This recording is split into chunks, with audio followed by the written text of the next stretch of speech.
ગાંધીનગર બૈયલમાં ગઈકાલ રાત્રે ગૃહ રાજ્યમંત્રી હર્ષ સંઘવીએ ઉતારી માતાજીની આરતી. નમસ્કાર મિત્રો, હું વિપુલ પટેલ, સમૃદ્ધ ગુજરાત ન્યૂઝ સત્યની સંગાથે. એક નજર આજના મુખ્ય સમાચાર પર. ગાંધીનગર જિલ્લાના દહેગામમાં આવેલ બૈયલ ગામમાં સોશિયલ મીડિયાની પોસ્ટ મુદ્દે લઘુમતી સમાજના ટોળાએ બુધવાર રાત્રે નવરાત્રી દરમિયાન પથ્થરમારો કરીને દુકાનોમાં તોડફોડ કરી વાહનોમાં આગ ચંપી કરી હતી.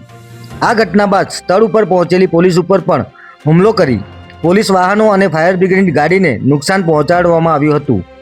આ મામલે 83થી વધુ વ્યક્તિઓ ઉપર નામજોગ અને 200થી વધુના ટોળા સામે ગુનો દાખલ કરવામાં આવ્યો છે. ત્યારે ગૃહ રાજ્યમંત્રી હર્ષ સંઘવી ગઈકાલ રાત્રે બૈયલ ગામ પહોંચ્યા હતા, જ્યાં તેઓએ નવરાત્રિ મહોત્સવ દરમિયાન આયોજિત ગરબામાં માતાજીની આરતી કરી હતી.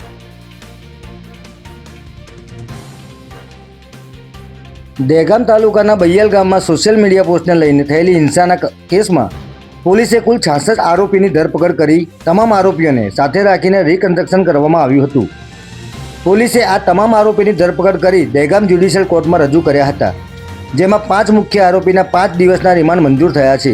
જ્યારે આ હિંસા મામલે પોલીસ તપાસમાં ખુલાસો થયો છે કે ગામના પૂર્વ સરપંચ કાલુ અબ્દુલ મલેકની આ ઘટનામાં સંડોવણી છે અને પથ્થરમારાની ઘટના બાદ કાલુ મલેક ફરાર થઈ ગયા છે, જેથી તેને પકડવા માટે પોલીસે ચક્રો ગતિમાન કર્યા છે. બીજી તરફ ગામના ડેપ્યુટી સરપંચ અબ્દુલ કાદિર ગુલાબ નબી ચૌહાણને પણ પોલીસે કાયદાનું ભાન કરાવ્યું હતું. જય હિન્દ, જય ભારત.